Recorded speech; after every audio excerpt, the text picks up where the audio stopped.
안녕하세요. 자, 이번 시간은 유형자산 보겠습니다. 교재 37페이지죠. 자, 유형자산은 영업활동에 사용할 목적으로 보유하고 있는 자산으로서 형체가 있는 게 유형자산이거든요. 자, 그럼 유형자산을 최초에 취득을 했을 때는 어떻게 되느냐? 그 책을 보세요. 자, 거기에 취득. 취득 원가는 자, 여기다 좀 적을게요. 유형자산의 취득 원가는 매입가액에서 취득 부대 비용을 더한 금액이요. 모든 자산은 마찬가지로 매입가액에서 취득 부대 비용을 더한 금액이 취득 원가가 되는 거예요. 뭐만 특이하다라고 했어요? 단기 매매 신금만 특이한 거고 그 외의 자산은 모두 같아요. 그럼 유형자산의 취득 부대 비용은 어떤 게 있느냐? 자, 유형자산의 취득 부대 비용에 뭐라고 나와 있냐면요. 설치 장소 준비 위한 지출. 당연히 유형자산 취득하는 과정에서 어쩔 수 없이 들어간 비용이겠죠. 자, 그다음에 거기에 기계장치의 시운전비가 있죠. 시운전비가 있는데 기계를 처음에 샀을 때 되나 안 되나 한번 시운전 해봐야 될 거 아니에요. 그럼 당연히 그 금액도 취득원가에 포함되는 게 맞겠고, 그 다음에 그 자본화 대상인 차입 원가가 있는데 그것 좀 보충 설명을 좀 해볼게요.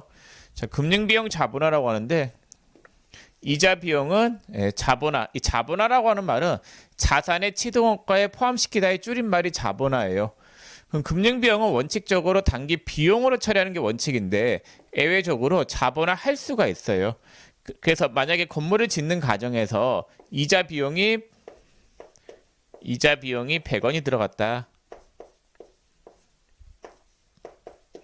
그러면 이거는 이자 비용 처리하는 게 원칙은 맞아요. 근데 예외적으로 이 건물을 짓는 과정에서 돈이 아직까지 건물이 완공되고 난 다음에 건물을 팔아야지 돈 들어오잖아요. 건물을 지을 때는 은행한테 돈을 차입해서 건물을 짓기 시작하는데 그때 들어가는 이자 비용은 건물을 짓는 과정에서 어쩔 수 없이 들어가는 이자 비용이기 때문에 자산의 취득원가에 포함시킬 수 있는 거예요. 그래서 이 금액을 자산의 취득원가에 포함시키는 거를 금융비용 자본화라고 하고, 자산의 취득원가에 포함시킬 때에는 개정 과목을 건설 중인 자산으로 하면 되겠죠. 건물을 취득하는 과정에서 들어간 비용이기 때문에. 자, 여기에 금융비용 자본화. 그래서 만약에 자본화 대상인 차입원가다, 자산의 취득원가에 포함시키기로 했다라고 하면은 그 이자 비용도 자산의 취득원가에 포함시켜야 된다라는 거고. 자, 그 다음에 취득 관련 세금이 있는데 취득세나 교육세, 농특세는 취득 과정에서 어쩔 수 없이 지출된 세금이기 때문에 자산의 취득원가에 포함시키는 게 맞아요. 근데 재산세나 종합부동산세 같은 보유하는 과정에서 들어간 세금, 즉 매년 내는 세금들이에요. 자산을 보유하고 있으면 매년 내는 세금은 세금과 공과금으로 해서 단기 비용으로 처리해야 된다는 거예요. 자, 취득과 관련된 기본적인 내용을 설명을 했고 그 뒤에 문제 한번 볼게요. 41페이지죠. 자, 41페이지 필수분기 연습 1번 보시면은 공장에서 설치 중인 자동화 기계장치의 성능을 시험하기 위하여 시운전하고자 대신 주유소에서 휘발유 5만 원을 구입하고 현금으로 지급하였다. 자, 대변에 현금 5만 원이 나갔죠. 기계장치의 시운전비는 이렇게 기계값에 포함을 시켜야 되는 거예요. 자, 2번 공장용 주차장 부지를 취득하고 이와 관련하여 아래와 같은 지출이 발생하였다. 단토지 구입과 관련해서 전월에 계약금으로 5천만 원을 지급한 사실이 있으며 모든 거래는 비사업자와의 거래이고 거래처 등록은 생략한다. 자, 그러면 거기에 취득한 금액을 봤더니 잔금 지급이 2억 5,700, 중개 수수료가 있는데, 근데 2억 5,700이라고 하면은 보통 예금 통장에서 2억 5,700이 나갈 거고, 그다음 옛날에 계약금으로 얼마를 중개했대요? 전월에 계약금으로 5천만 원을 지급한 사실이 있다라고 돼 있죠. 자, 그럼 계약금 지급한 금액이 5천만 원이 있으니까 5천을 대변에 빼야 되겠죠. 자, 5천을 대변에 뺄게요. 자, 대변에 5천. 그러면 이게 선급금이 5천이 빠져야 되겠네. 대변에 선급금 5천.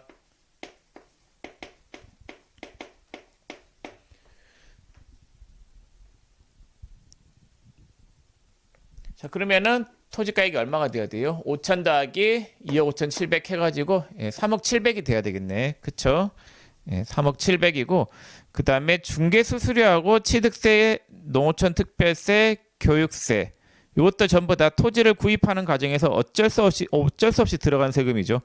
그럼 취득세, 농특세, 교육세가 총 얼마가 들어간 거예요? 200만 원이 들어갔죠? 그래서 취득세 등으로 이 토지 가격이 얼마가 돼야 되냐면요. 이렇게 돼야 되죠. 잔금이 2억 5천7백이었고 그 다음에 옛날에 계약금 준 게 얼마가 있었어요? 5천만 원.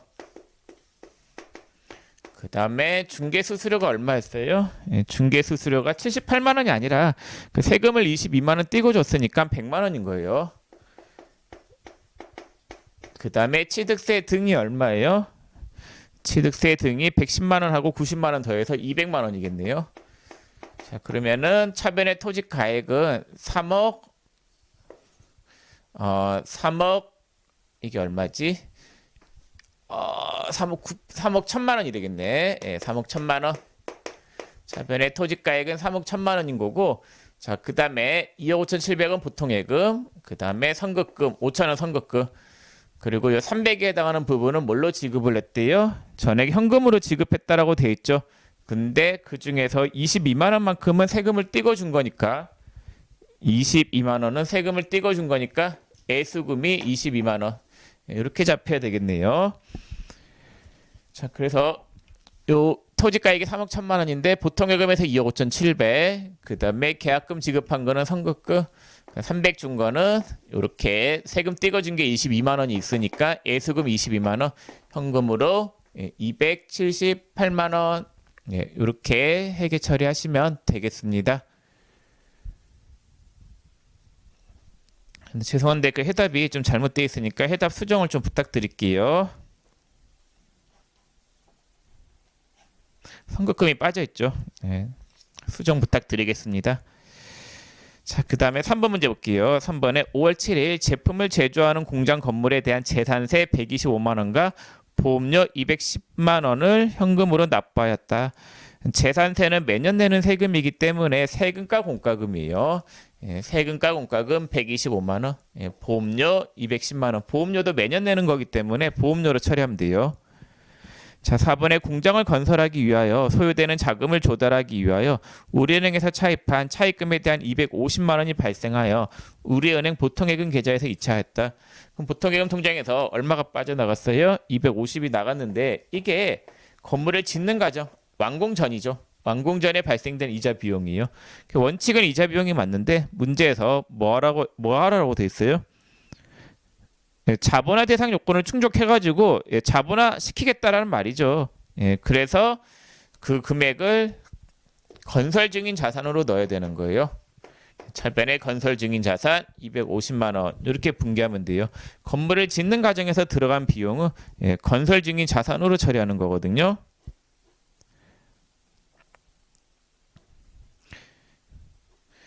자, 됐고 그 다음에 다시 37페이지 1번에 유형자산 취득과 관련된 걸 설명했고, 그다음 2번에 건설 중인 자산, 3번에 무상취득 있죠. 요거 설명을 하는데 요거 설명은 그 41페이지 문제를 통해서 볼게요.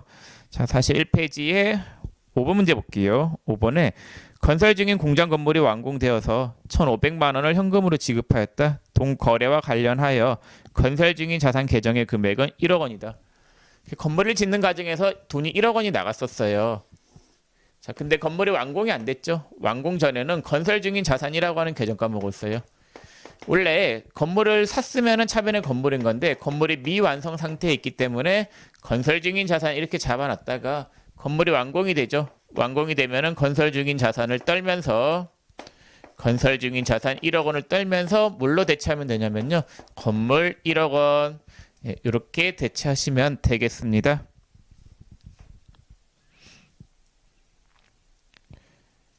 자, 그 다음에 5번에 봤더니 완공 후에 돈이 얼마가 더 나갔대요? 1,500이 더 나갔다죠. 자, 완공 후에 더 나간 돈은 요 금액을 건물 가격에 포함시키면 되겠죠. 그래서 건물이 1억 1,500만 원 이렇게 분개가 되겠네요.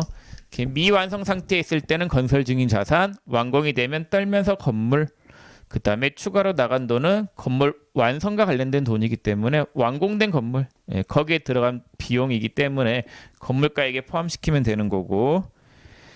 자, 6번 당사의 최대 주주인 이재민으로부터 업무용 토지를 기증받았다. 차변의 토지, 대변의 자산 수증 이익 이렇게 분개하시고, 자, 얼마를 받았냐 봤더니 그게 두 번째 줄 끝에 이재민이 실제 취득한 토지의 가액은 2억 원이었으며 수증일 현재의 공정가액은 3억 원이다. 자, 이렇게 자산을 공짜로 받아서 나오는 이익을 자산 수증 이익이라고 하고, 여기에 들어갈 금액, 이 토지의 취득가액은 얼마가 돼야 되냐면요, 공정가액. 무상으로 취득한 자산은 취득한 자산의 공정가액을 취득가액으로 해요. 얼마짜리가 들어왔냐면요, 3억 원이죠. 3억 원만큼을 자산 수증 이익으로 잡으시면 돼요. 자산 수증 이익 3억 원. 자, 그 다음에 취득세가 얼마가 나갔어요? 1,500. 그럼 대변에 현금 1,500이 나가고, 취득세는 어디가액에 포함을 시켜야 될까요? 토지가액에 포함을 시켜야 되겠죠? 토지가액이 3억 원이 아니라 얼마가 돼야 되냐면요, 3억 1,500만 원. 이렇게 분개하시면 되겠습니다. 자, 그 다음에 다시 앞으로 가가지고 37페이지 동그라미 4번에 일괄구입이 있고 동그라미 5번에 건물 철거시가 있는데, 동그라미 5번부터 먼저 볼게요. 건물 철거시. 첫 번째 나오는 게 신축 목적으로 건물하고 토지를 구입했을 때. 자, 예를 들어 가지고 신축 목적으로 토지하고 건물을 구입했을 때인데, 토지 위에 건물이 이렇게 막 낡았어요. 그래서 얘를 일괄해서 같이 구입을 한 거예요. 근데 이 건물이 필요해서 구입한 거예요, 땅이 필요한 거예요? 이 예산은 건물은 필요 없어요. 요 위에다가 새로운 건물을 짓기 위해서 이 건물은 어쩔 수 없이 산 거단 말이에요. 그래서 얘도 무슨 가액으로 포함을 시켜야 돼요? 토지가액에 포함을 시켜야 돼요. 그래서 땅값이라고 하는 거는 건물하고 토지의 구입가액, 요 두 개 다 포함된 금액이 전부 다 땅값이 되겠고, 땅으로 쓰기 위해서는 건물을 부숴야 되겠죠. 건물 철거 비용도 토지가액에 포함을 시켜야 되겠고, 자, 건물을 부수고 나면 땅이 막 울퉁불퉁하죠. 땅을 평탄화하는 작업을 해야 되는데, 그걸 토지 정지 비용이더라고요. 정지, 멈춘단 말이 아니라 정할 정자, 땅 짓자, 땅을 정화시킨다 이 말이에요. 그 비용도 땅값에 포함을 시켜야 돼요. 자, 그러면 다 더하는 건데, 이 건물을 부수면은 뭐 철 같은 폐기물이 나올 거 아니에요. 그런 걸 고철상에 팔면은 돈을 좀 받아요. 그 수익은 땅을 사는 과정에서 전략된 비용이기 때문에 토지의 취득가액에서 빼기가 들어가야 되는 거예요. 그래서 토지의 취득 원가는 1 더하기 2 더하기 3 빼기 4가 된다라는 거. 자, 그러면 40페이지 문제 한번 볼게요. 41페이지 하단에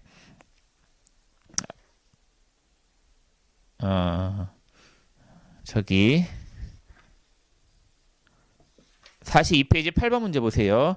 자, 42페이지 8번 보시면 새로운 공장을 짓기 위해 건물이 있는 부지를 구입하고 동시에 건물을 철거했다. 건물이 있는 부지의 구입비로 1억 원.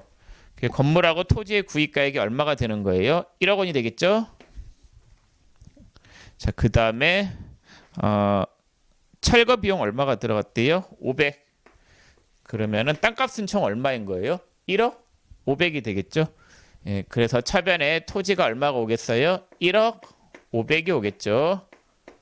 자, 대금 지급을 어떻게 했냐 봤더니 대금 지급이 보통예금 통장에서 1억 원이 나갔고, 그 다음에 당좌 수표를 얼마를 발행했대요? 500. 이렇게 분개하시면 되겠습니다. 자, 그 다음에 다시 그 앞에 가셔가지고 37페이지 건물 철거 시에 첫 번째 거 설명한 거고, 두 번째 신축 목적으로 기존 건물 철거한 경우인데, 자, 그거는 여러분들 문제 41페이지 9번 문제를 통해서 설명을 할게요. 자, 9번 문제 봤더니 이런 내용이에요. 이거는 신축 목적으로 기존 건물을 철거하는 경우인데, 자, 땅에 이렇게 건물이 있어요. 근데 건물의 취득가액이 1억 원이고, 그 100만 원 단위는 좀 자를게요. 감가상각 누계액은 8천만 원이었다. 그럼 이 건물의 장부가액은 2천만 원짜리예요. 그래서 지금 문제가 그래요. 그래서 9번 문제에 사용 중인 공장 건물을 새로 신축하기 위하여 기존 건물을 철거했다.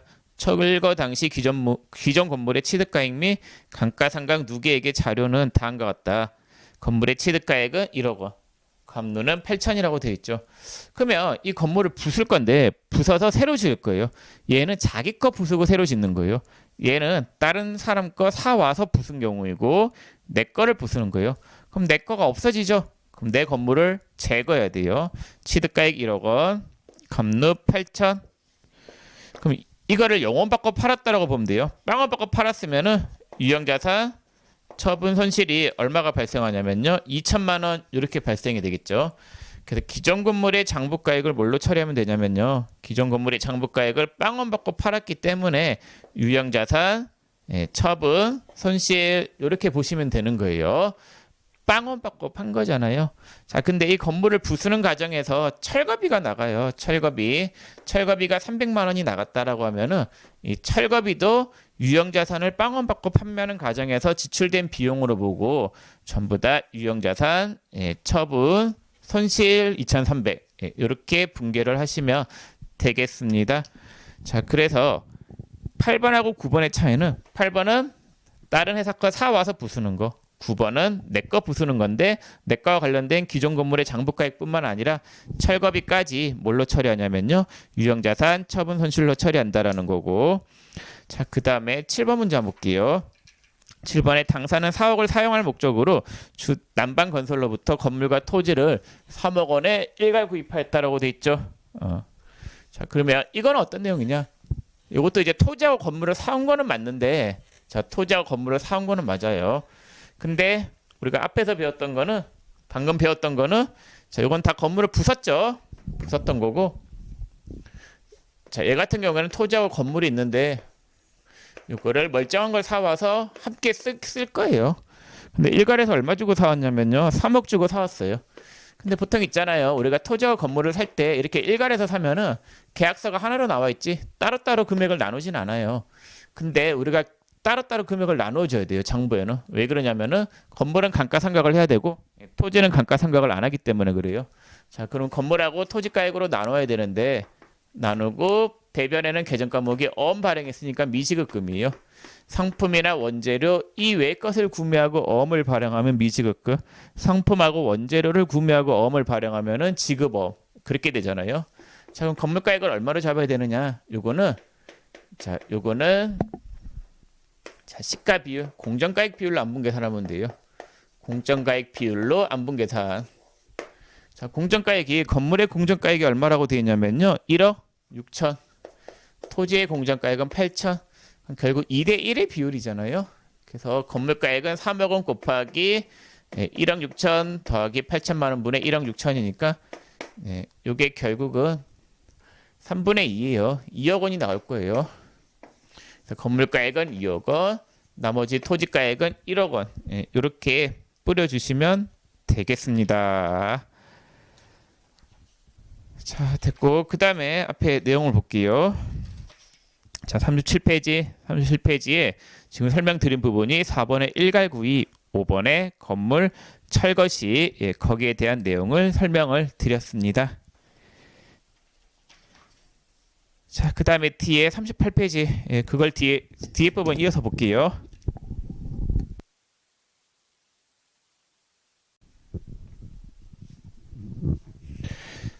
자, 그 다음에 여러분들 교재 38페이지 상단에 6번의 국공채 매입 볼게요. 자, 국공채 매입은 국공채를 매입한 금액과 그 시가와의 차액을 그 취득원가에 가산을 시켜야 되는데, 자, 요거는 뒤에 42페이지 10번 문제를 통해서 볼게요. 자, 42페이지 10번 문제 보시면은 한국자동차로부터 업무용 승용차를 5개월 할부로 취득하고 공채는 현금으로 구입하였다. 당 공채의 공정가액은 10만 원이며 단기 매매증권으로 분류하고 부가가치세는 고려하지 말 것이라고 되어 있죠. 자, 여러분들 이 차를 얼마 주고 샀냐면요. 1,500 주고 샀어요. 그럼 차변에 차량 운반금은 1,500이어야 돼요. 자, 차값은 1,500인데 이 차를 살 때는 뭐를 매입하라고 하냐면요. 국공채를 매입하라고 해요. 자, 국채는 국가에서 발행한 사채이고 공채는 공공기관에서 발행한 사채예요. 이 국공채를 강매를 시켜요. 근데 이 국공채 있잖아요. 국공채는 그 사채 국가가 발행한 사채 혹은 공공기관이 발행한 사채예요. 그럼 얘를 살 때 시가가 있는데 시가대로 파는 게 아니라 국가는 요거를 좀 더 비싸게 팔아먹어요. 자, 그래서 얼마 주고 샀대요? 차 사면서 국공채를 15만 원에 샀다라고 돼 있죠. 그래서 공채는 거기 액면가액 15만 원, 액면가로 구매한 거예요. 자, 근데 시가는 얼마래요? 10만 원이라죠. 얼마를 더 웃돈 주고 산 거예요? 5만 원만큼을 더 주고 산 거죠. 그 금액은 자동차 가액에 포함을 시켜야 된다라는 거예요. 그래서 차값이 얼마가 됐냐면요, 1,505만 원이다라는 거. 그래서 국공채를 매입하는 과정에서 시가보다 더 준 돈 있죠. 그거는 자동차를 구매하는 과정에서 어쩔 수 없이 준 돈이기 때문에 차값에 포함을 시켜야 되는 거예요. 자, 그 다음에 차를 1,500만 원만큼은 할부로 샀으니까 미지급금 1,500이에요. 자, 그럼 국공채는 얼마 주고 샀대요? 국공채 매입가액은 15만 원이라고 돼 있죠. 근데 이 중에서 시가는 얼마래요? 시가만큼은 10만 원이고 5만 원만큼은 차값에 포함을 시킨 거예요. 시가 10만 원만큼은 국공채의 사채죠. 사채 같은 경우에는 유가증권에 분류해서 배웠어요. 우리가 투자자산 할 때 만기까지 보유할 목적이 아니다라고 하면은 시장성 있고 단기적 시세 차익 목적이면 단기 매매 증권, 이 외의 경우에는 매도 가는 증권으로 분류하고, 만기 보유 목적이라고 하면은 만기 보유 증권으로 구분한다라고 써요. 자, 근데 뭘로 안 돼요? 문제에서 단기 매매 증권으로 분류하라고 돼 있죠. 그래서 차변에 단기 매매 증권 10만 원 이렇게 분개하시면 되겠습니다. 그래서 국공채에 매입한 금액 15만 원만큼은 그 차액, 매입가액과 시가와의 차액을 차값에 포함시키고, 그 다음에 이 단기 매매 증권, 국공채의 가액은 시가로 잡아야 돼요. 원래 이 단기 매매 증권은 매입가액인데 매입가액이 시가거든요. 시가와의 차액은 차값에 포함시키고 시가만큼만 단기 매매 증권으로 잡으시면 되겠습니다. 자, 그 다음에 38페이지 다시 보시면 상단에 국공채 매입 해가지고 내용 설명이 나와 있고, 읽어보면은 당해 채권의 매입가액과 일반 기업 평균에 따라 평가한 현재 가치, 그게 시가예요. 그 금액의 차액은 유형자산의 취득원가에 포함한다라고 되어 있죠. 자, 됐고 그 다음에 이제 교환을 볼게요. 자, 7번 교환으로 인한 취득. 자, 예를 한번 들어볼게요. 자, A는 기계를 가지고 있어요. 근데 이제 B가 가지고 있는 기계하고 이렇게 교환을 해요. 자, 이렇게 동일한 종류의 자산을 교환하는 거를 동종자산의 교환이더라고요. 자, 그럼 동종자산의 교환의 회계 처리가 어떻게 되느냐? 이거부터 먼저 살펴볼게요. 자, A는 본인이 가지고 있는 기계를 줬기 때문에 이 기계의 장부가액을 일단 제거를 시켜야 돼요. 대변에 기계장치 500을 빼고 감루 300을 빼요. 자, 이렇게 기계가 빠져나갔죠? 자, 기계를 주고 B로부터 뭐를 받아왔어요? 기계를 받아왔죠? 새로운 기계장치를 받아온 거예요. 자, 이 금액은 어떻게 돼야 되느냐? 자, 동종자산의 교환으로 취득한 이 자산의 가액은 제공한 자산의 장부가액을 취득가액으로 한다라는 거. 그래서 동종자산의 교환으로 취득한 자산의 가액은 준 거 있죠. 제공한 자산의 장부금액을 취득가액으로 해요. 그래서 얼마예요? 200원이 취득가액이 된다라는 거. 그래서 동종자산의 교환으로 취득한 자산의 가액은 준 자산의 장부금액을 취득가액. 이게 왜 그러냐면요. 자, 동종자산의 교환, 성격이 유사한 자산의 교환이기 때문에 교환으로 인한 실익은 없다라고 봐요. 자기가 쓰고 있는 자산을 그대로 맞바꿔치기 한 걸로 보기 때문에 교환으로 인한 실익이 없으므로 준 자산의 장부금액을 그대로 취득가액으로 잡아서 교환으로 인한 차익이 발생하지 않도록 하는 거예요. 이렇게 분개하시는 거고. 자, 그럼 동종자산의 교환 11번 문제 한번 볼게요. 뒤에 42페이지에 11번. 자, 11번에 사용 중인 기계장치를 취득가액이 3,000, 감루가 1,500이죠. 동일 업종인 거래처에 유사한 용도로 사용하던 기계장치와 교환하였다. 교환되는 기계장치 상호 간의 공정가액은 동일하다. 동종자산의 교환은 성격이 유사한 자산을 교환하는 거죠. 자, 그럼 이렇게 기계가 빠져나가요. 자, 기계가 제거되고, 일단 본인이 가지고 있는 기계를 줬기 때문에 기계와 관련된 계정 과목들을 다 제거된 대변에 기계 빼고 감루 빼고. 자, 얘를 주고 기계를 받아온 거죠. 그러면은 동종 자산의 교환이기 때문에 제공한 자산의 장부가액을 취득가액으로 해야 되는 거예요. 이렇게 분개하시면 되겠습니다. 자, 그 다음에 다시 38페이지. 자, 38페이지 상단에 그 동종자산의 교환, 그거 받고, 그 다음에 하단에 이종자산의 교환이 있죠. 그거 한번 볼게요. 자, 이종자산의 교환은 성격이 다른 종류, 성격이 다른 종류의 교환을 이야기한단 말이에요. 그럼 예를 한번 들어볼게요. 자, 예를 들어가지고 A가 가지고 있는 거는 기계고 B가 가지고 있는 거는 비품이었다라고 할게요. 그럼 A는 본인이 가지고 있는 기계를 주고 B로부터 비품을 이렇게 받아온다라고 할게요. 자, 그럼 분개가 어떻게 되느냐? 자, 일단 기계를 줬기 때문에 기계를 제거. 그럼 대변에 기기장치 500 빼고 감루 300을 빼요. 자, 얘를 주고 뭐를 받아왔냐면요, 비품을 받아온 거예요.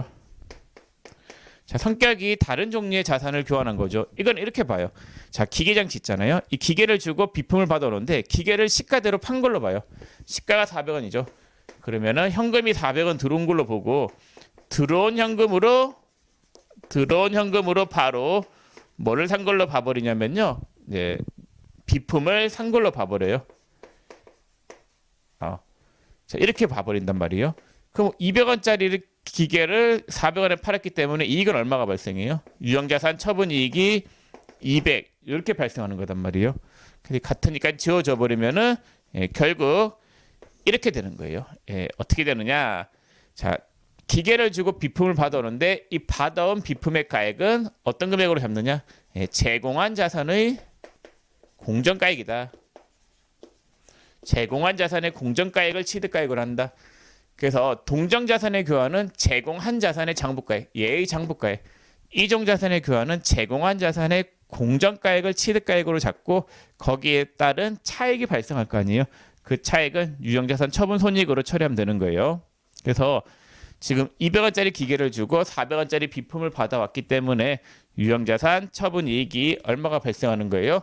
200원이 발생하는 걸로 하시면 되겠습니다. 그래서 이종자산의 교환은 교환으로 인한 처분 손익이 발생하는 경우단 말이에요. 42페이지 한번 볼게요. 42페이지 12번 문제. 자, 12번에 5월 12일 기계를 직기 비품과 교환하였다. 그럼 기계를 주고 비품을 받았죠. 그럼 기계를 제거할게요. 일단 준 거를 없애야 돼요. 대변에 기계 장치를 빼야 돼요. 자, 대변에 기계 장치 얼마가 빠지냐면요, 1000만 원. 자, 그다음 감가상각 누계액이 차변에 빠져요. 감루가 588만 원. 이렇게 되겠죠? 자, 그러면 제거.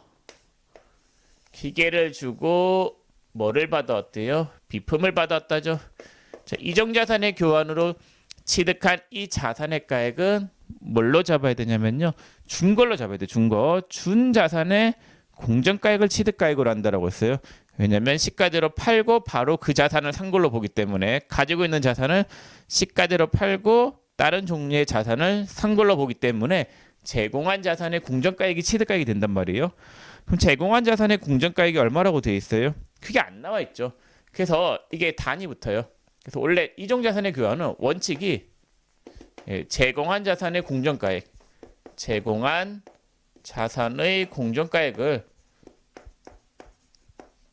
취득가액으로 해요. 자, 근데 예외적으로 제공한 자산의 공정가액이 불명확한 경우, 제공한 자산의 공정가액이 불명확한 경우에는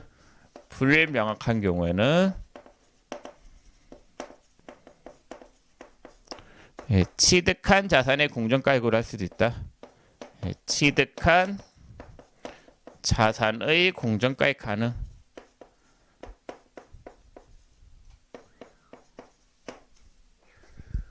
자, 제공한 자산의 공정가액이 지금 명확해요, 안 명확해요? 모른다죠. 안 나와 있죠. 그러면은 그때는 취득한 자산이 비품의 공정가액을 쓸 수도 있어요. 얘가 없으면 얘의 공정가액으로 하라는 거예요. 그러면 유형자산 처분이익이 얼마가 발생하냐면요, 88만 원. 네, 이렇게 분개하시면 되겠습니다.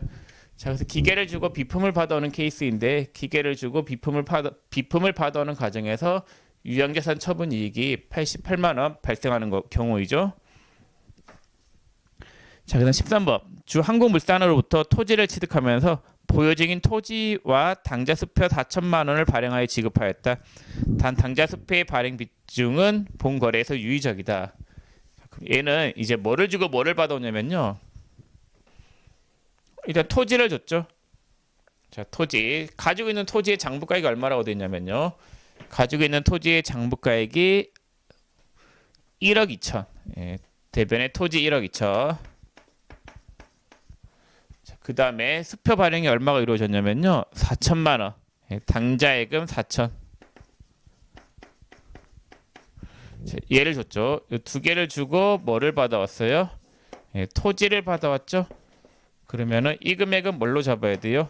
준 자산의 공정가액이나 장부가액을 잡아야 되는데 이게 이종이냐 동종이냐를 봐야 돼요. 자, 일단 토지 동종자산의 교환으로 볼 수도 있는데, 자, 원래 동종자산의 교환은 제공한 자산의 장부가액이 동종자산의 교환이에요. 자, 근데 우리가 현금 등의 비중이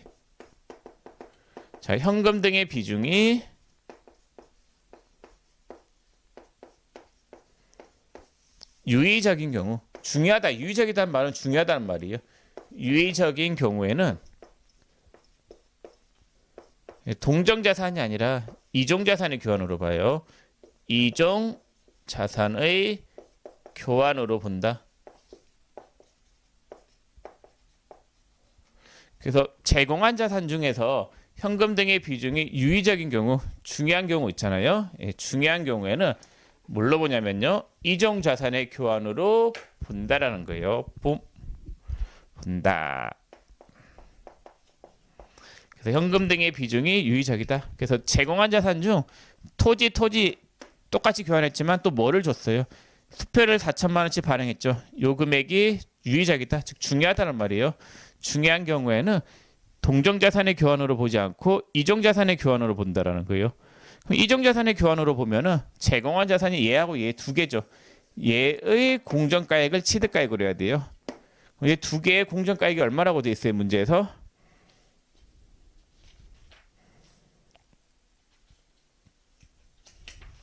자, 얘 두 개의 공정가액이 없네요. 없고, 그러면은 원칙은 제공한 자산의 공정가액인데 얘 두 개의 공정가액이 없다라고 하면은 그때는 뭘로 하라고요? 제공한 자산의 공정가액이 불명확한 경우에는 취득한 자산, 즉 토지의 공정가액을 취득가액으로 하면 돼요. 자, 얘의 공정가액이 얼마라고 되어 있어요? 2억 원이라고 되어 있네요. 그래서 저변의 토지 2억 원. 자, 그럼 이익이에요, 손해예요? 예, 이익이겠네요. 얼마만큼의 차익이 발생해요? 4천. 예, 4천만 원만큼 유형자산 처분 이익. 예, 이렇게 분개하시면 되겠습니다. 자, 그래서 교환. 예, 교환에 대한 회계 처리도 설명을 드렸습니다. 그래서 여러분들 이게 문제가 있잖아요. 어떻게 보면은 12번하고 13번 문제가 좀 특이하죠. 제공한 자산의 공정가액이 취득가액인데 원칙은 요거는 제공한 자산의 공정가액이 불명확해서 취득한 자산의 공정가액으로 한 거고, 얘 같은 경우에는 제공한 자산에서 현금 등의 비중이 유의적이기 때문에 요거를 동종자산의 교환으로 보는 게 아니라 이종자산의 교환으로 보고 얘를 제공하고 토지를 받아온 거잖아요. 그러면 얘의 공정가액이 취득가액이 돼야 되는데 얘의 공정가액이 없기 때문에 역시나 얘도 취득한 자산의 공정가액을 취득가액으로 한 거예요. 자, 됐고, 자, 그 다음에 교환까지 설명을 다 드렸고, 교재 앞에 38페이지 보세요. 자, 38페이지. 우리가 이제 취득과 관련된 건 설명을 다 드렸어요. 교환까지 해서. 자, 그 다음에 이번에 취득 이후의 지출. 자,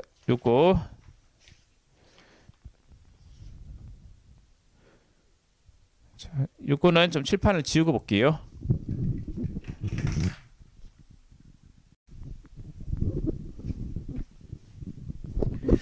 예, 그러면 이어서 거기 38페이지 취득 이후의 지출을 보시면은 자, 취득 이후의 지출은 자본적 지출이 있고 수익적 지출이 있어요. 자본적 지출은 실질적으로 자산의 가치를 증가시키는 지출을 이야기하고 자, 그다음에 수익적 지출은 교체나 대체 이런 걸 이야기해요. 그러니까 자산을 취득한 이후에 이렇게 돈이 나갔는데 그 나간 돈이 자산의 가치를 증가시키는 거면 자본적 지출, 자산의 취득 원가에 포함을 시켜야 돼요. 자본적 지출이라고 하는 말이 자본적, 이게 자산의 취득 원가에 포함시키는 지출을 이야기해요. 자본화시킨다 이런 말이 있는데 자본화라고 하는 말이 자산의 취득 원가에 포함시키는 거 그런 걸 이야기한단 말이에요.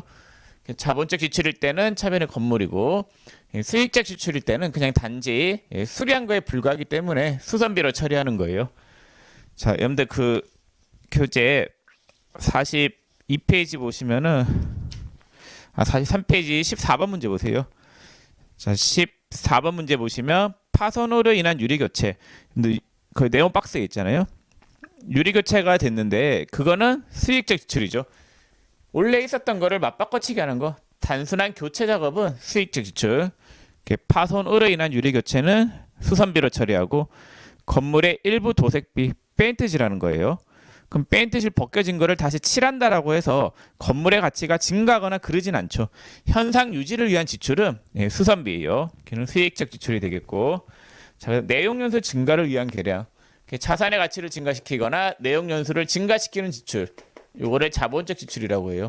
내용연수가 증가된다라고 하는 거는 자산을 더 오래 쓸 수 있는 거죠. 근데 자산을 더 오래 쓸 수 있으면은 자산이 더 좋아진 거잖아요. 내용연수 증가를 위한 계량도 얘는 자본적 지출이 돼요. 그래서 그거는 자산의 취득원가, 건물로 해야 되겠죠. 그래서 14번에 대한 분개는 이렇게 처리하시면 되겠고, 15번 회사는 공장 벽면이 노후되어 새로이 도색 작업을 하고 이에 대한 비용 100만 원을 주 금강에 50만 원을 현금으로 결제하고 잔액을 외상으로 하였다. 그 도색 작업, 도색비 요거는 칠 벗겨진 거 다시 칠하는 거에 불과하기 때문에 수익적 지출로 처리해야 되겠죠. 차변의 수선비 100만 원, 그 다음에 현금 50, 외상은 미지급금 50만 원 이렇게 분개하시면 되겠습니다. 그래서 건물이 이렇게 처음에 샀을 때 있잖아요. 샀을 때는 당연히 건물이고 건물을 취득한 이후에 추가적인 돈이 들어간다라고 했을 때 그 건물의 가치를 실제적으로 증가시키는 플러스 알파가 있다. 그러면 자본적 지출. 단지 원래 있었던 거를 현상 유지하기 위한 지출이다. 그거는 수익적 지출이에요. 그 건물에 없었던 뭐 엘리베이터를 설치하거나 뭐 완강기를 설치하거나 뭐 플러스 알파 전혀 새로운 게 설치가 됐다라고 하면 그건 자본적 지출. 그냥 유리창 깨진 거 다시 교체했다. 그런 거는 수익적 지출이 되겠습니다. 자, 그다음에 38페이지 그 3번의 감가상각 있죠. 감가상각은 여러분들이 회계 1급에서 그 각 방법별 감가상각비 금액 구하는 거는 다 배웠을 거라고 보고 그 부분은 좀 생략을 할게요. 만약에 감가상각비 금액을 구하는 거를 잘 모르겠다. 그러면은 여러분들은 회계 1급 책을 다시 보셔야 돼요. 너무 기초적인 내용이기 때문에 그거는 좀 생략하고 그 시험에서 나오는 그 이론 문제 어떻게 나오느냐 그것만 일단 볼게요. 일단 감가상각은 자 만약에 엑셀년 1월 1일 날에 건물을 500원 주고 샀다. 그러면 내역연수에 걸쳐서 만약 내역연수가 3년이고 잔존 가치가 50원이었다. 그러면은 정액법이다. 상각 방법은. 그러면 1년에 150씩 감소하겠죠. 내역연수 3년 정액법 잔존 가치 50이면 자 그러면 감가상각은 이렇게 취득원가를 내역연수에 걸쳐서 빼기 하는 절차. 취득원가를 내용연수에 걸쳐 배분하는 절차를 감가상각이라고 해요. 감가상각의 정의는 원가를 배분하는 절차다. 그간 알아두시고 자 그다음 감가상각 결정 요소는 취득원가 알아야 되고 내용연수, 잔존가치, 상각방법 이 네 가지를 알아야지 감가상각비 금액을 구할 수가 있고 자 그다음 3번에 감가상각 방법이 있는데 정액법은 매년 정액으로 가치가 감소하는 거 생산량 비례법은 생산량에 비례하여 가치가 감소하는 거. 자, 그다음에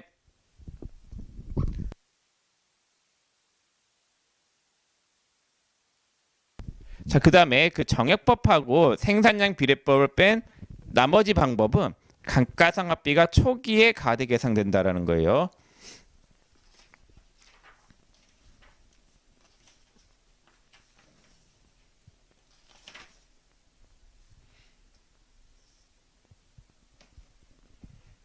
자, 여러분들 48페이지. 자, 48페이지에 9번 문제 볼게요. 자, 9번에 유형자산의 감가상각 방법 중 정액법, 정률법 및 연속계법 각각에 의한 3차 연도 말 감가상각비가 큰 금액부터 나열한 것은 이거 한번 풀어볼게요.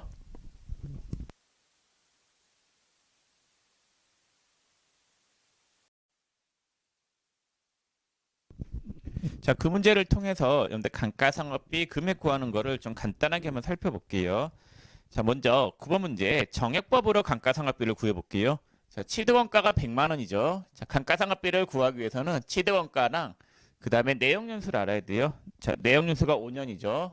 5년분의 정액법은 똑같은 금액으로 감가상각하는 거잖아요. 취득원가가 100만 원이고 잔존가치가 취득원가의 10%래요. 그러면은 90만 원을 5년에 걸쳐서 감가상각하겠다라는 거죠. 똑같은 금액으로. 그럼 매년 18만 원씩 이렇게 감가상각비를 계산하면 돼요. 정액법은 당연히 아실 거라고 보고, 자, 그 다음에 정률법.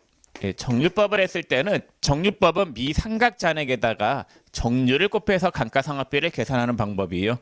점 1차 년도에는 감가상각비가 어떻게 되느냐? 아직 상각을 하나도 안 했기 때문에 취득원가 100만 원에 정률을 그대로 곱하면 돼요. 정률이 0.4죠. 그래서 1차 연도에는 40만 원. 자, 2차 연도에는 취득가액 100만 원에서 1차 연도 감가상각비 40을 빼면은 미삼각잔액이 60이죠. 거기에 0.4를 곱하면 24만 원이 나오고, 자, 3차 연도. 자, 3차 연도는 100만 원에서 40만 원 빼고 1차 연도 감가상각비, 2차 연도 감가상각비 빼면은 여기 미삼각잔액이겠죠. 여기에 0.4를 곱하면은 얼마가 나오냐면요. 14만 4천 원이 나와요. 자, 이런 식으로 계산하는 게 정률법이에요. 자, 그다음 연속계법. 연속계법은 취득가액에서 잔존가치를 뺀 금액을 내용연수 합계분의 잔여 내용연수로 곱해서 감가상각하는 게 연속계법이에요. 참 취득가액이 100만 원이고 잔존가치가 10만 원이니까 90만 원이죠. 그러니까 상각 대상 금액이 90이라는 거예요. 취득원가에서 잔존가치를 뺀 금액이 상각 대상 금액이죠. 자, 내용연수를 더해요. 1 더하기 2 더하기 3 더하기 4 더하기 5. 내용연수 합계분의 잔여 내용연수 5년. 이렇게 하면 1차 연도의 상각비가 나와요. 그 금액이 얼마가 나오냐면요. 이렇게 15거든요. 연수 합계한 금액이. 그러면 90만 원 나누기 3 하면은 1차 연도에는 30만 원이 나오겠네요. 자, 1차 연도는 30. 자, 2차 연도는 90에다가 15분의 4를 곱한 금액으로 계산하면 되겠고, 자, 그 다음에 3차 연도. 3차 연도는 어떻게 계산이 되느냐? 90만 원 곱하기 3차 연도는 내용연수 합계가 1 더하기 2 더하기 3 더하기 4 더하기 5 하면 15예요. 잔여 내용연수가 3년. 그럼 요 금액이 얼마가 나오냐면요. 요 금액이 18만 원이 나오겠네요. 이렇게 계산을 하시면 되겠습니다. 자, 그러면 감가상각비 금액을 비교했을 때 그 답이 몇 번이 되겠어요? 4번이 되겠네요. 이게 우연히 같은 거예요. 우연히 3차 연도에 감가상각비 금액이 일치가 된 거지, 이게 같을 경우가 거의 잘 없는 일이죠. 네. 문제가 우연히 같게 나왔습니다. 연수합계법하고 정액법은 감가상각비 금액이 같은 게 우연이다. 자, 그러면 여러분들 지금 세 가지 특징을 봤는데 다시 책에 앞으로 가셔가지고 38페이지 봤을 때, 자, 3번의 감가상각에 3번의 감가상각 방법이 있는데 정액법은 매년 똑같은 금액으로 상각을 하는 방법이고, 이 정률법을 보면은 상각액이 있죠. 자, 첫 해년도에는 과대 계상되죠. 가면 갈수록 상각액이 줄어들죠. 이게 중요한 특징인데, 자, 첫 해년도에는 많은 금액에다가 정률을 곱하고 2차 년도에는 상각된 금액을 뺀 금액에다가 정률을 곱하기 때문에 상각비가 줄어들잖아요. 연속계법도 마찬가지. 15분의 5, 15분의 4, 15분의 3 이런 식으로 상각 금액이 계속 줄어들어요. 그래서 여러분들 이렇게 아시면 돼요. 정액법은 매년 정액으로 가치가 감소하고, 그 다음에 생산량 비례법은 생산량에 비례하여 가치가 감소하고, 그 다음에 1번하고 2번을 뺀 나머지 방법들은 감가상각비가 초기에 가대 계상된다. 그렇죠? 지금 해보니까 그 특징을 알아두시면 좋겠습니다. 그래서 이 정액법하고 정률법이 어떻게 보면 일반적이에요. 여러분들 차를 샀는데 차가 새 차가 1년이 지나면 감가가 훨씬 많이 되죠.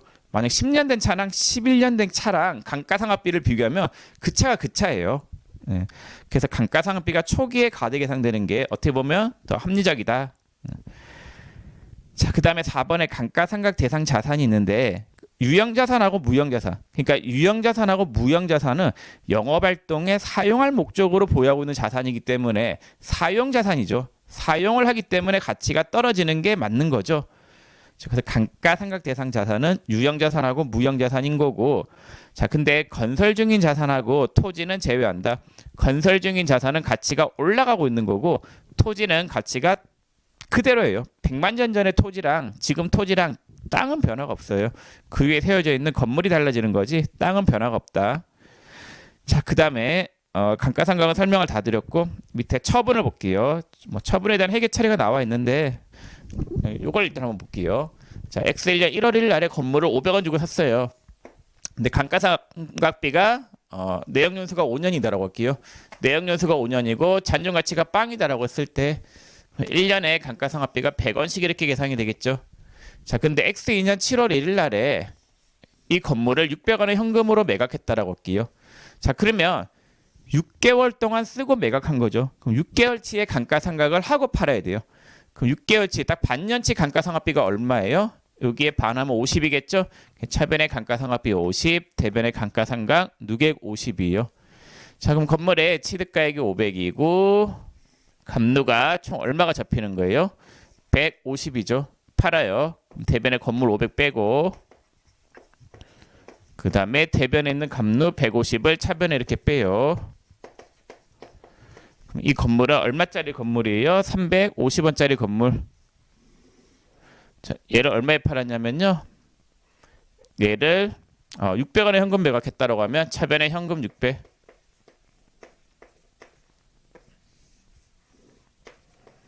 그럼 350원짜리를 600원에 팔았기 때문에 이익이 얼마가 발생하는 거예요? 250.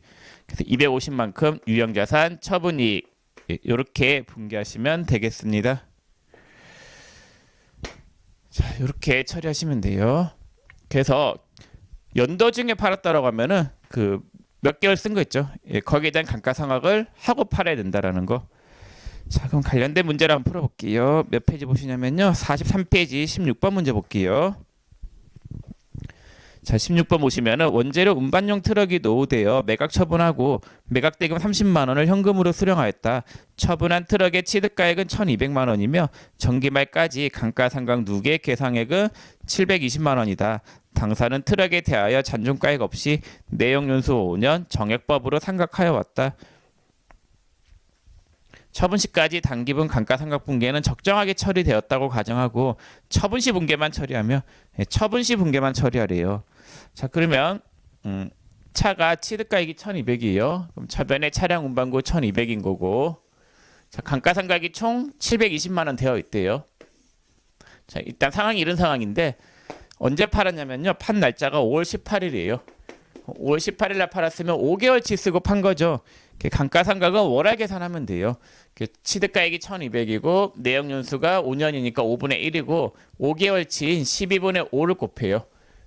5개월 쓴 걸로 보니까 그럼 감가상각비가 100만 원이 되겠죠. 차변의 감가상각비 100만 원, 대변의 감루 100만 원 이렇게 처리가 되는 거예요. 자, 그럼 팔았으니까 관련된 계정을 떨어요. 그럼 차변의 차량 운반구 1,200. 그다음 감루가 얼마예요? 820만 원이겠죠. 감가상각 누계액 820. 이렇게 제거. 이걸 얼마에 팔았대요? 문제에서 이거를 720만 원에 아니 30만 원에 현금으로 팔았다라고 돼 있죠. 그럼 차변에 현금 30. 이익이에요, 손해예요? 손해나요. 손해났죠. 유형자산 처분 손실 350만 원. 이렇게 분개하시면 되겠습니다.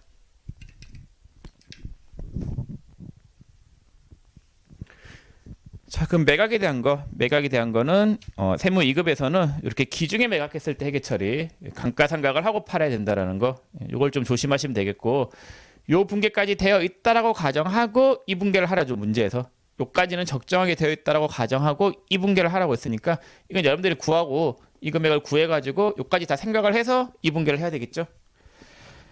자, 그럼 18번 볼게요. 18번 보유 중인 사업용 토지 일부를 우림 상사에 4천만 원을 매각하고 대금은 우림 상사의 정기 2월 외상 매입금 200만 원과 상계 처리하고 잔액은 보통 예금에 입금되었다라고 되어 있는데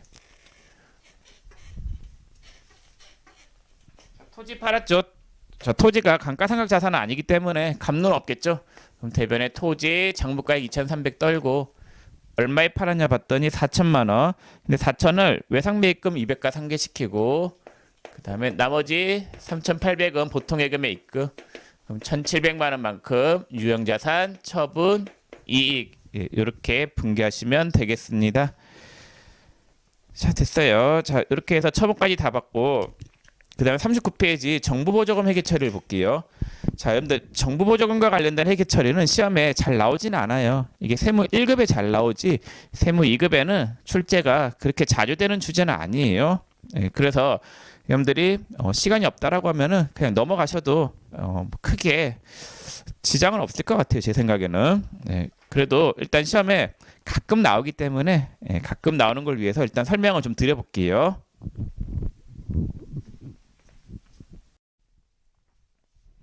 그럼 거기 국고보조금 회계 처리를 좀 볼게요. 자, 여러분들 이게 책이 지금 정부보조금이라고 됐는데 그 명칭을 전부 다 국고보조금이라고 좀 바꿔주세요. 자, 그럼 국고보조금 관련된 거는 그 자산 관련이 있고 그 수익 관련이 있는데 국고보조금이라고 하는 거는 이제 정부에서 무상으로 기업들한테 돈을 준 걸 이야기한단 말이에요. 보조금을 지급한 걸 이야기하는데 그걸 받은 돈을 가지고 자산 구입하는 데 썼다라고 하면 자산 관련 보조금, 자산 관련 이외에 썼다라고 하면 수익 관련 보조금이라고요. 자, 근데 시험은 수익 관련 보조금은 안 나오고 나오면은 이 자산 관련 보조금만 시험에 나오거든요. 자, 여기에 대한 걸 좀 볼게요. 자, 밑에 하단에 사례가 있죠. 사례 보세요. 자, 2001년 1월 1일 날에 정부보조금 600원을 현금으로 수령하였대요. 자, 그럼 분계가 차변에 현금 600원, 그 다음에 국고보조금 600원, 계정 과목은 국고보조금으로 쓰시면 돼요. 자, 근데 이건 성격이 뭐냐면요, 수익이에요, 수익. 정부로부터 받은 돈이기 때문에 당연히 수익이겠죠. 자, 근데 이 수익을 있잖아요. 자, 한 방에 다 잡아버리면 이 해에 수익이 너무 많이 잡힌단 말이에요. 자, 그래서 일단은 국고보조금을 받았을 때는 임시적으로 자, 아직 안 썼다라고 하면은 현금 600원에서 아래에서 이렇게 현금에서 차감하는 형식으로 표시를 해요. 차감하는 형식으로 표시해가지고 실제로 이 돈은 내가 쓸 돈이 아니다라고 이렇게 표시를 해두는 거예요. 다른 목적으로 받은 거다. 자, 그럼 이렇게 현금으로 들어왔을 때는 임시적으로 현금 차감으로 잡아놨다가 자, 거기에 동그라미 2번에 자산 구매 시가 있는데 자, 비품을 800원 주고 샀어요. 샀는데 이 중에서 600원만큼은 국고보조금으로 산 거였어요. 그러면은 이거를 현금 차감 국고보조금을 차변에 빼면서 이거를 비품 차감 국고보조금으로 바꿔줘야 돼요. 관련 자산, 그러니까 구매한 자산에 차감 계정으로 이렇게 둬야 된단 말이에요. 자, 그러면은 이게 이렇게 되는 거예요. 국고보조금이 비품이 800원이죠. 비품 아래에서 이렇게 차감하는 형식.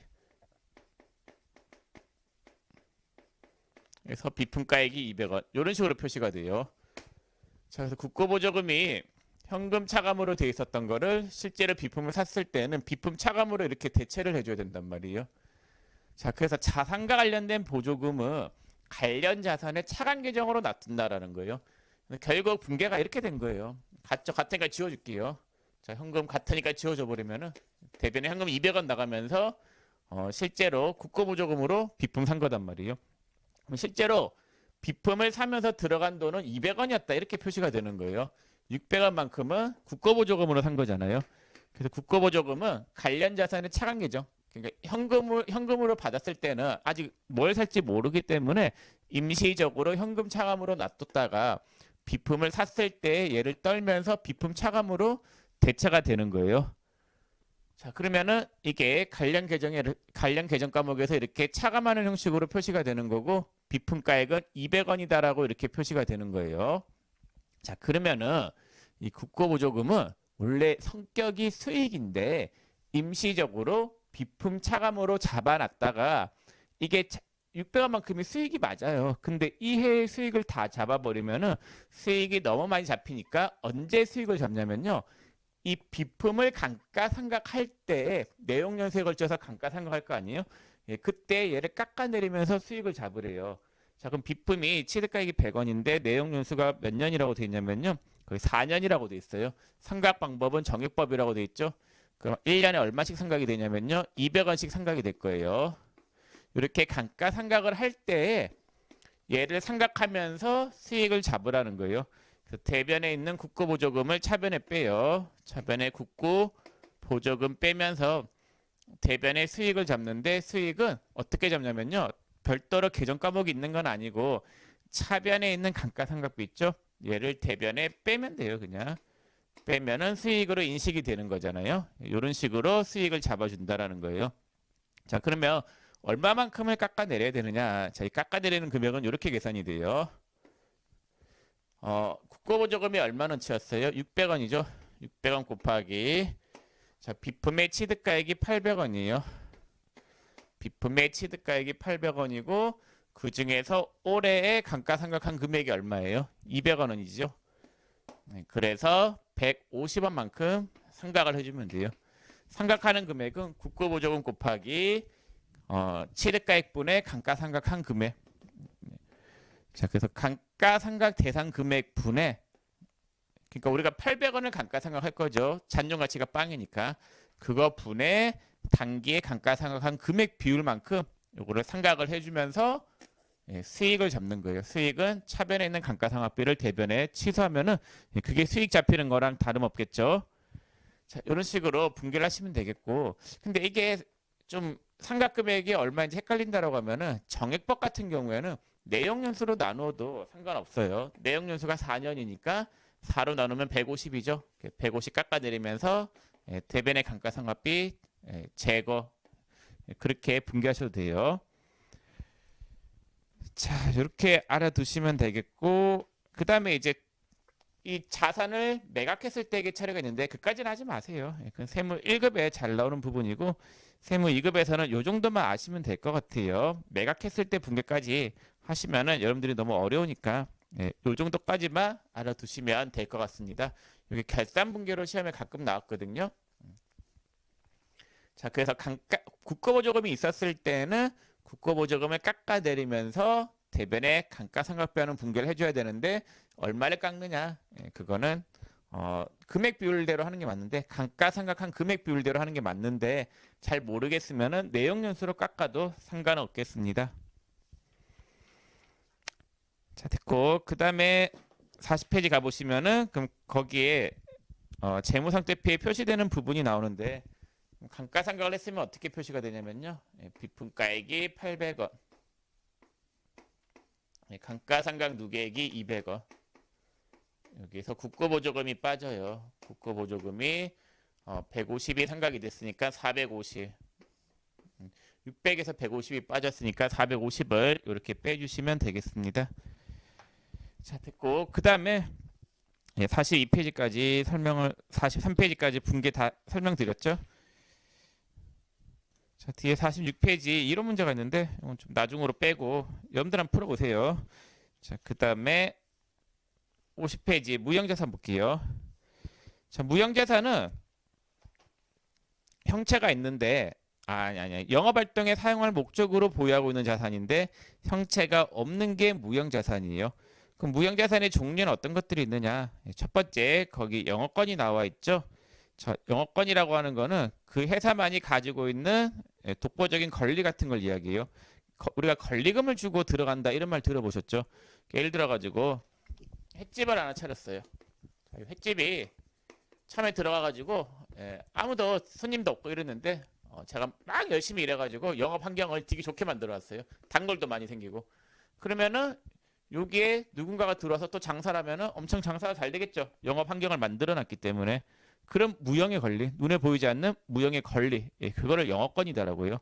자, 그럼 이 영업권은 그 당구장 표시된 부분에 자가창설 영업권은 무형자산으로 인식하지 않는다. 예, 그 문구만 알아두시면 될 것 같은데 영업권이라고 하는 거는 내가 돈 주고 살 때만 인식을 할 수 있는 거지 내가 내 스스로 영업권을 잡는 거는 불가능해요.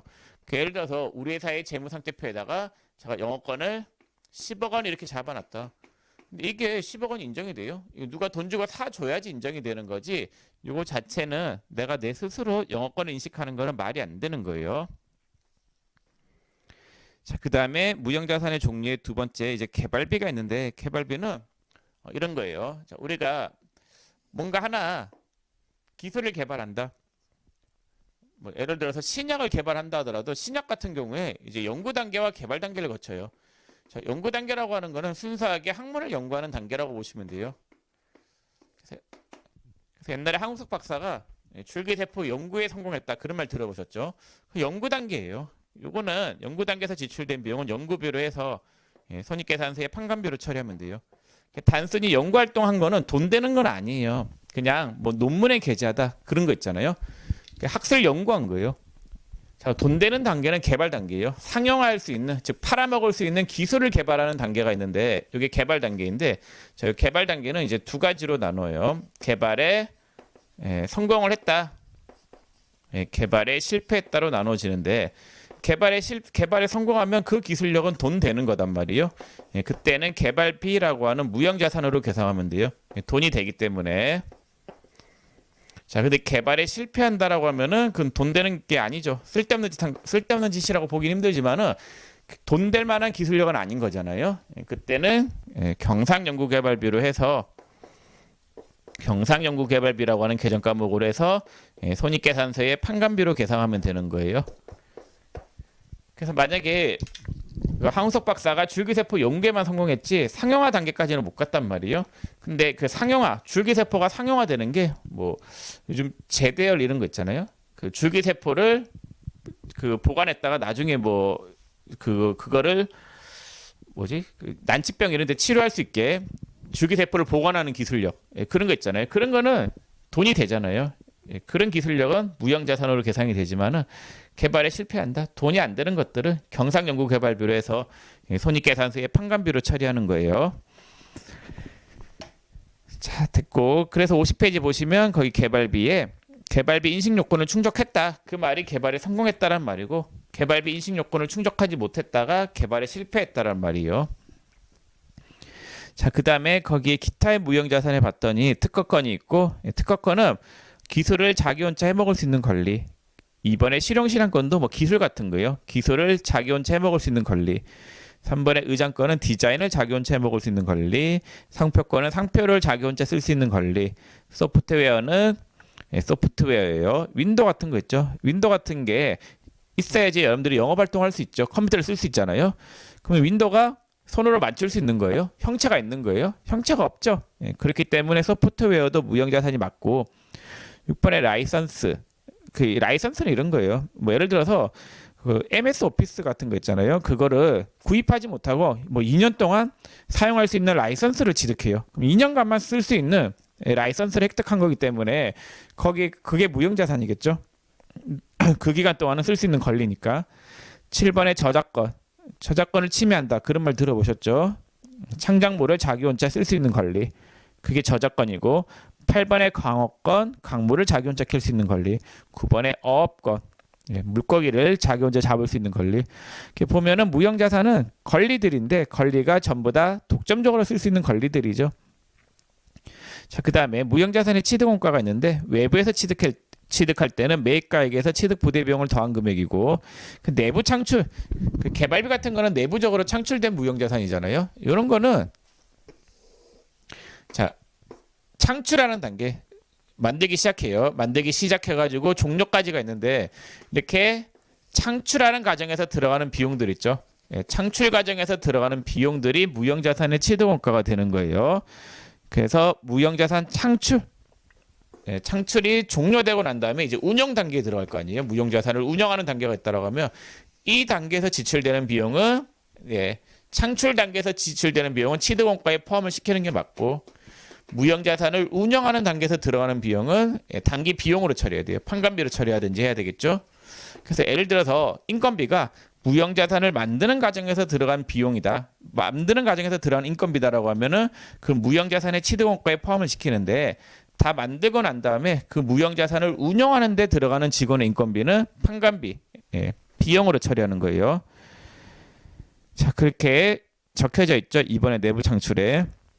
자, 그 다음에 마지막 무형자산의 상각이 있는데 상각은 직접법이 있고 간접법이 있어요. 무형자산은 상각을 할 때 직접법, 즉 대변의 개발비를 직접 뺄 수도 있고 혹은 대변의 상각 누계액을 쓸 수도 있어요. 차감적 평가 계정인 누계액 계정을 쓸 수 있는데 프로그램은 직접법으로 세팅이 되어 있으니까 여러분들은 무형자산의 상각은 직접법이다라고 아시면 될 것 같고 간접법도 쓸 수 있지만은 프로그램은 직접법으로 쓰고 있다라는 거고. 자, 그 밑에 당구장 표시돼서 무형자산의 상각이 있는데 자, 무형자산은 내용연수가 법령에 정해진 경우를 제외하고는 20년을 초과할 수 없다. 20년 외우세요. 자, 근데 법령에 정해져 있으면 법령대로 할 수가 있어요. 예를 들어서 아스피린 같은 경우에 특허권을 법령에서 50년을 인정해 주겠다라고 되어 있으면은 그 아스피린에 대한 그 기술력 있죠. 그 기술력은 내용 연수가 50년이 되는 거예요. 근데 그런 법령이 없다라고 하면 20년 내에서 내용 연수를 설정해야 되는 거고. 자, 상각 방법은 합리적인 방법을 사용하면 돼요. 뭐 정액법, 정률법, 뭐 그 기타 합리적인 방법을 쓰면 되는데 단 합리적인 방법이 없는 경우에는 무조건 정액법을 쓰셔야 되고. 자, 그다음 3번의 잔존가치. 무형자산의 잔존가치는 무조건 빵원이에요. 자, 그다음 4번의 회계 처리 방법은 직접법과 간접법 중에서 선택이 가능하고 5번의 무형자산의 상각은 그 자산이 사용 가능한 때부터 상각한다. 예를 들어서 윈도우 라이선스를 구입했는데 2년간 사용할 수 있는 라이선스를 구입했어요. 라이선스 구입일은 X 1년 4월 1일인데 사용 기간, 라이센스 기간을 봤더니 X 1년 5월 1일부터 X 2년 4월 말까지다라고 하면은 언제가 되는 거예요? 감가상각은 5월 1일부터 시작해야 되겠죠?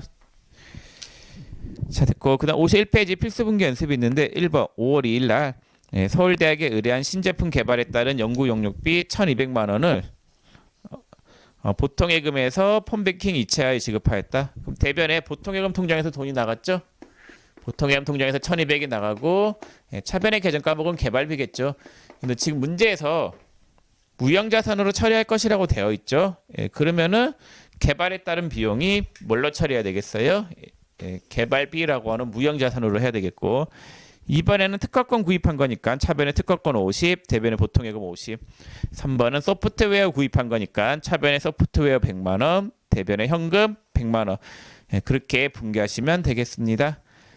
자, 뒤에 이런 문제는 여러분들 좀 풀어보시고 자산 부분은 모두 설명을 다 드렸고 이번 시간은 여기서 마치겠습니다. 수고 많으셨습니다.